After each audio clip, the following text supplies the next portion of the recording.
Students, in this video of Dr. Anita Kothari, I will teach you Mulliken symbols and Orgel diagrams. Mulliken symbols, we know that we get various states and various terms due to LS coupling, है ना। आपने देखा था कि LS coupling की वजह से हमें डिफरेंट टर्म्स मिलती हैं। तो वो जो टर्म्स होती हैं वो टर्म्स किसकी होती है? फ्री मेटल आयन की होती है। फॉर एग्जांपल हमने कैलकुलेट किया था D2 सिस्टम के लिए हमें डिफरेंट टर्म्स मिलती हैं।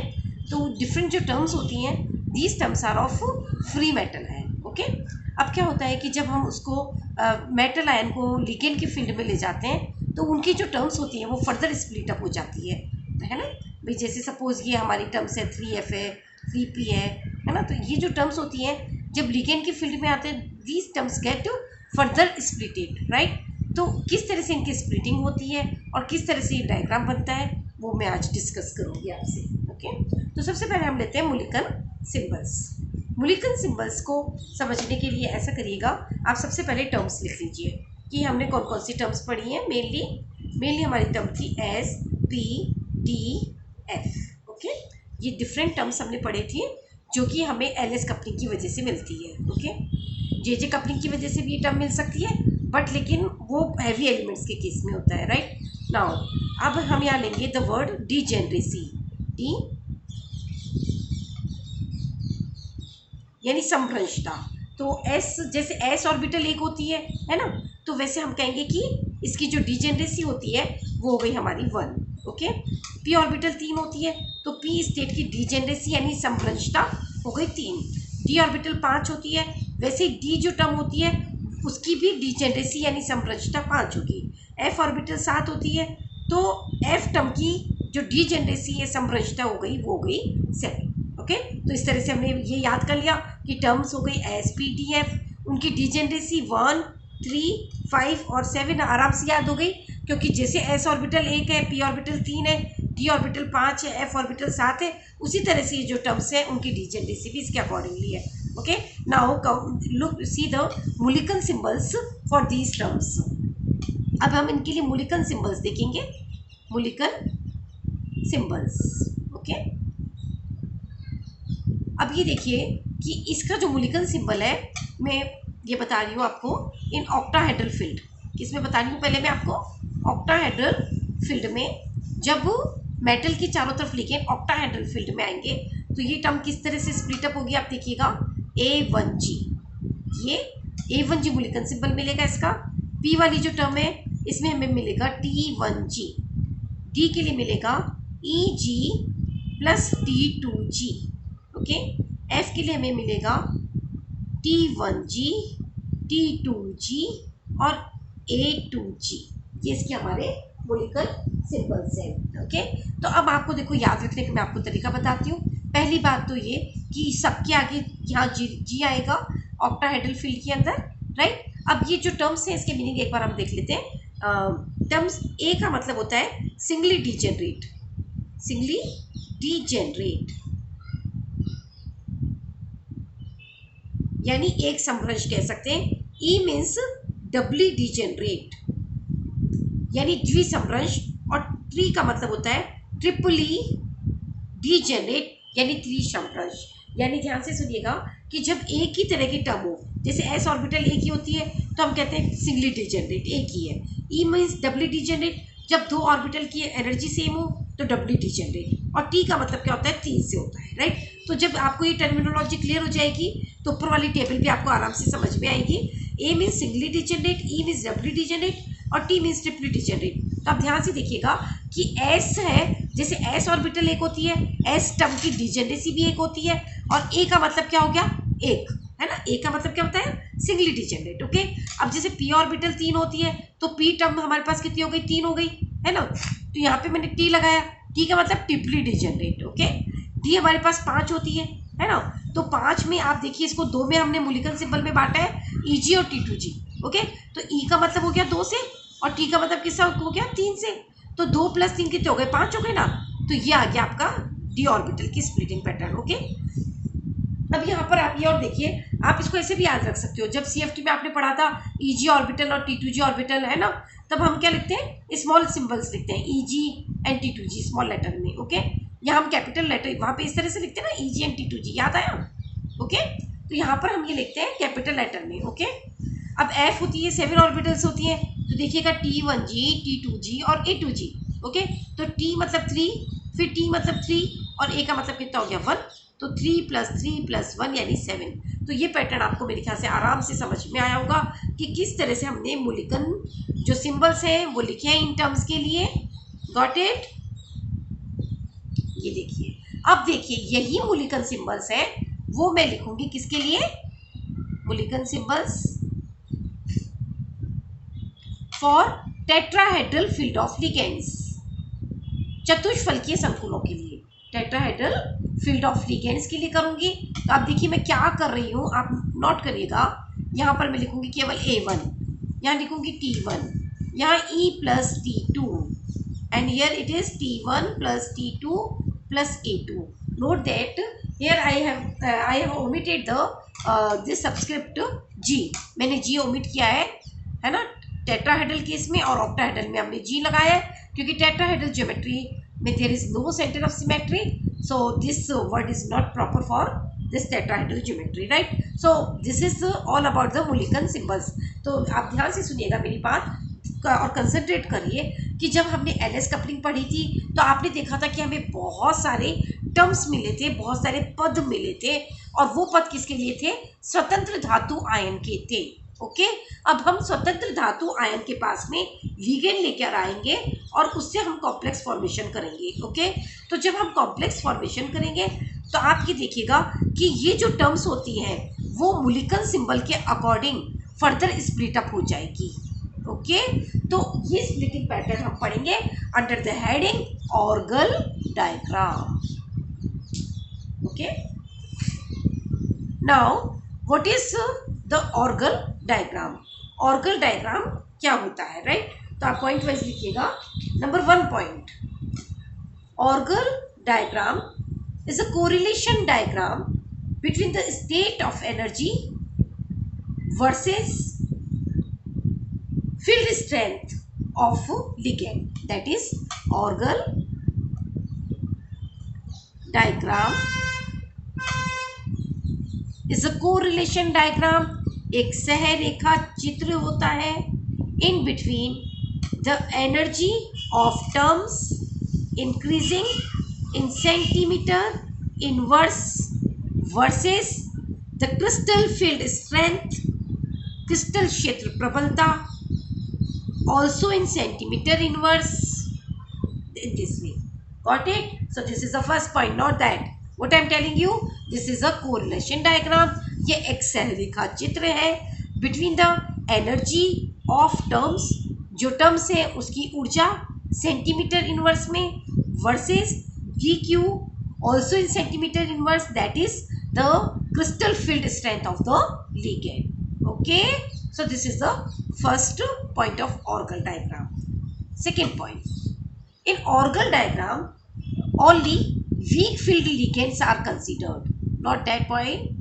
ऑर्गल डायग्राम केवल वीक फील्ड लिगेंड्स के लिए ही होता है ना? इसमें हम स्ट्रॉन्ग फील्ड लिगेंड को कंसिडर नहीं करते। And the third and most important point, in Orgel diagram all transitions are spin allowed. अभी आपको मैं समझाऊंगी अच्छे से कि ऑर्गल चित्र में जो सभी संक्रमण होते हैं वो चक्रण अनुमत होते हैं, राइट? क्यों होते हैं इसको मैं भी क्लैरिफाई करूंगी। आप इसमें आप ये देखिए, हम ऑर्गल डायग्राम बना लेते हैं फॉर D2 सिस्टम। किसके लिए ऑर्गल डायग्राम बना रही हूँ मैं? D2 सिस्टम के लिए। ओके, तो D2 सिस्टम में आपको पता है कि हमने कौन कौन सी स्टेट ली थी, याद करिएगा। D2 सिस्टम का जब हमने LS कपलिंग पैटर्न बनाया तो आप ये देखिए हमें मिली थी state 3F, 3P, 1S, 1D and 1G। ये हमें मिली थी, उसकी डिफरेंट टर्म्स मिली थी, डिफरेंट पद मिली थी, राइट? तो ये जो डिफरेंट पद हमें मिले हैं इनमें से ऑर्गल डायग्राम सारे पदों को शामिल नहीं करता। सुनना ध्यान से, क्या नोट कर रही हूँ, नोट करिएगा ये पॉइंट। क्या? Orgel diagram only consider those states or those terms which are having their multiplicity according to the spectroscopic ground state, यानी ऑर्गल चित्र केवल उन्हीं पद या उन्हीं टर्म को शामिल करेगा जिसकी बहुलकता स्पेक्ट्रम में निम्नतम अवस्था के समान हो। Got it? क्या बोला मैंने कि ऑर्गल डायग्राम सारी एनर्जी स्टेट्स को कंसीडर नहीं करेगा, ये सिर्फ उन्हीं को कंसीडर करेगा जिसकी की बहुलकता स्पेक्ट्रोस्कोपिक ग्राउंड स्टेट के समान हो। आपको पता है D2 सिस्टम की स्पेक्ट्रोस्कोपिक ग्राउंड स्टेट मैंने आपको कैलकुलेट करके बताई थी, याद करिएगा, +1 दिस वन, ओके। ये D2 सिस्टम है ना, तो इसकी L की वैल्यू 3 आई थी, तो हमने 3 के लिए क्या बोला था कि टर्म हमारे पास में आ गई F and there are 2 unpaired electron, so multiplicity is 3F। तो देखिए हम इसमें क्या शामिल करेंगे, 3F टर्म लेंगे, एक तो क्या लिए 3F, और जो दूसरी टर्म में शामिल करूंगी इसके अंदर, और वो टर्म हमारी होगी यहाँ पे 3P टर्म। Got it? कौन सी टर्म लिए मैंने, 3P टर्म। यानी आप यहाँ नोट करिए कि मैंने इन तीनों टर्म को शामिल नहीं किया है। कौन सी टर्म लिए, केवल 3F और 3P। तो आप फिर से मैं रिपीट करती हूँ, ऑर्गल डायग्राम एक डायग्राम है एनर्जी पदों की ऊर्जा का सेंटीमीटर इनवर्स में, और DQ यानी crystal field strength centimetre inverse में, राइट। दूसरी बात कि ये सिर्फ वीक फील्ड लिगेंड्स के लिए होता है, केवल दुर्बल क्षेत्र लिगेंडों के लिए होता है। और तीसरी बात, इसमें जो जितने भी संक्रमण होते हैं वो सभी चक्रण अनुमत संक्रमण होते हैं। क्यों? क्योंकि ये सिर्फ उन्हीं स्टेट्स को शामिल करता है जिसकी की बहुवक्ता स्पेक्ट्रमी निम्नतम अवस्था स्पेक्ट्रोस्कोपिक ग्राउंड स्टेट के समान हो। दैट मीन्स ये एक तो 3F तो आएगी क्योंकि ये स्पेक्ट्रोस्कोपिक ग्राउंड स्टेट है। इसके अलावा ये सिर्फ 3P को शामिल करेगा, 1S 1D और 1G को शामिल नहीं करेगा, राइट। अब आप देखिएगा, अभी अभी मैंने आपका मूलिकन सिंबल लिखा था, और वो मूलिकन सिंबल हमें क्या बताता है कि जो F ऑर्बिटल होती है या F जो हमारी टर्म होती है उसका स्प्लिटिंग पैटर्न क्या है, T1G plus T2G plus A2G। Okay, तो आप देखिए किस तरह से स्प्लिट अप हो रही है, देखिएगा इस तरह से ये 3 में स्प्लिट अप हो गई है। Got it? It get split up in these 3 states, क्या, T1G T2G और A2G। मूलिकन सिंबल है ना, क्योंकि F टर्म 7 होती है तो 3 + 3 + 1 हो गई 7, है ना। और P आपको पता है, P का जो हमारा है वो है T1G, तो ये अपने आप ही किस में चली जाएगी, T1G में। ओके, आपको ये पैटर्न समझ में आया कि देखिए ध्यान से सुनिएगा, यहाँ पर DQ क्या है, 0 है। 0 है, इसका मतलब जो हमारी मेटल है वो फ्री मेटल आयन है। क्या है, फ्री मेटल आयन है, स्वतंत्र धातु आयन है, यहाँ पर कोई भी लिगेंड नहीं है। लेकिन जैसे जैसे DQ बढ़ता है, DQ बढ़ने का मतलब आप समझिए कि हम लिगेंड बदल रहे हैं। जो लिगेंड वीक फील्ड है उनके लिए DQ कम होगा। देखो आप, क्यों? क्योंकि उनके लिए ये ऊर्जा का अंतर भी क्या है, कम है। DQ बढ़ गया यानी ये लिगेंड क्या हुआ, थोड़ा सा उसके कंपैरिजन में स्ट्रांग है, तो ऊर्जा का अंतर थोड़ा और बढ़ गया। क्लियर है बोलो आपको? तो कहने का मतलब DQ क्या है, DQ simply indicates the change in the ligands, कि अगर हम लिगेंड्स को बदल रहे हैं तो DQ भी बदलता जा रहा है। ओके, अब आप यहाँ देखिएगा कि जैसे जैसे हम DQ बढ़ा रहे हैं, आप देखो ऊर्जा का अंतर बढ़ता जा रहा है, और इस तरह से जो फ्री मेटल आयन की स्टेट्स थी वो मूलिकन सिंबल के अकॉर्डिंग स्प्लिट अप हो रही है, right. So this is the Orgel diagram of D2 system, right. अब आप देखिएगा कि जो भी संक्रमण होते हैं वो ग्राउंड स्टेट से होंगे, तो इसमें मैं आपको 3 संक्रमण दिखा रही हूँ। आप अच्छा एक बात और नोट करिए, क्योंकि ये सब 3 से आए हैं तो इनकी मल्टीप्लिसिटी यहाँ पर सब पे 3 लिख दीजिए, लिख दिया आपने।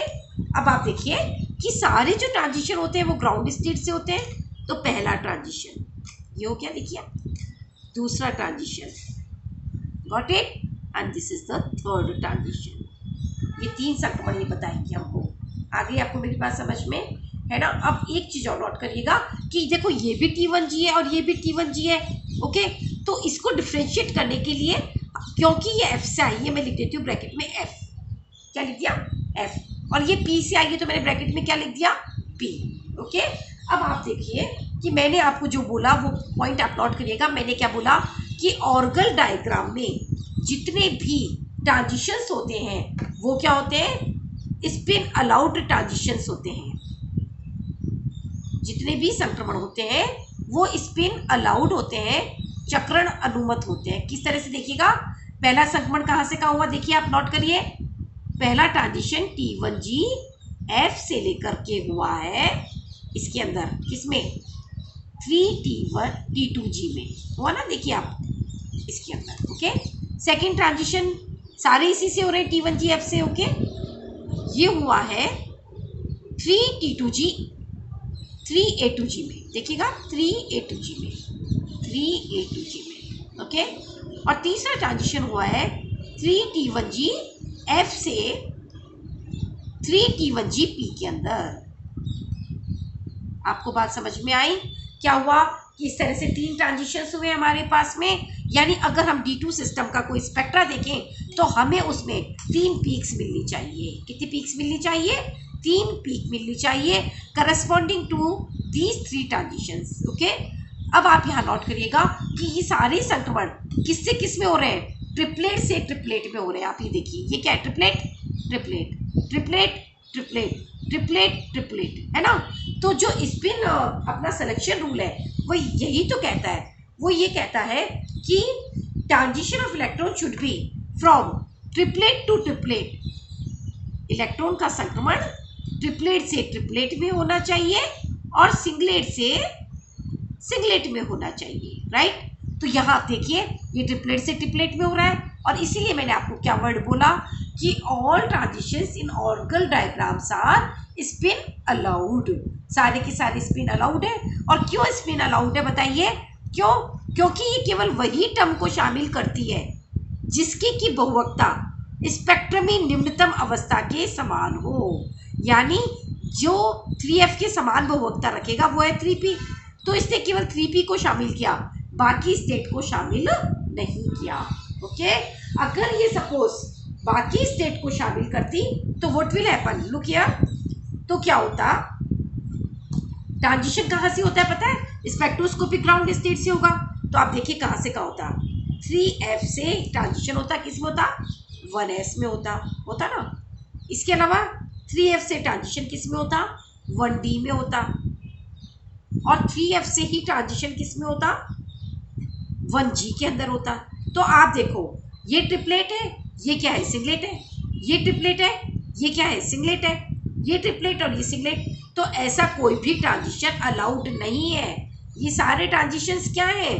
फॉरबिडन है, वर्जित है। क्यों? क्योंकि इलेक्ट्रॉन का संक्रमण ट्रिपलेट से सिंगलेट और सिंगलेट से ट्रिपलेट में नहीं हो सकता। Got it? So this is all about Mulliken symbol and Orgel diagram. Orgel डायग्राम हम हमेशा बनाते हैं किसमें? Energy of states in centimetre inverse versus DQ also in centimetre inverse. यहाँ पर एक इंटरेस्टिंग बात तुमने नोट करी होगी कि यहाँ पर मैंने एनर्जी की यूनिट भी सेंटीमीटर इनवर्स रखी है और DQ की यूनिट भी सेंटीमीटर इनवर्स है ना, ताकि जब भी हम कैलकुलेशन करें तो हम डायरेक्ट कन्वर्जन कर सकें। ओके, इसके अलावा यहाँ पर एक बात और आप ध्यान रखिएगा कि 0 DQ मतलब फ्री मेटल आयन है, और जैसे जैसे हम लिगेंड बदलते जाएंगे तो DQ की वैल्यू बढ़ती जाएगी। यानी लिगेंड की प्रबलता बढ़ने पर इनकी स्प्लिटिंग होएगी और मोलिकल